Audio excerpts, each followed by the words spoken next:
demand might be higher than supply and demand might be lower than supply. Okay, and this can have some consequences. So for example, here you might be facing some price wars between suppliers.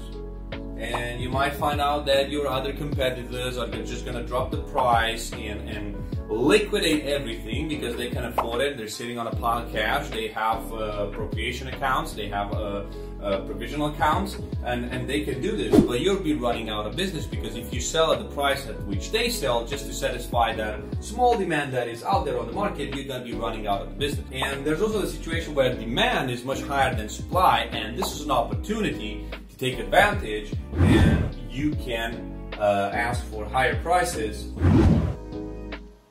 which could translate into higher profits.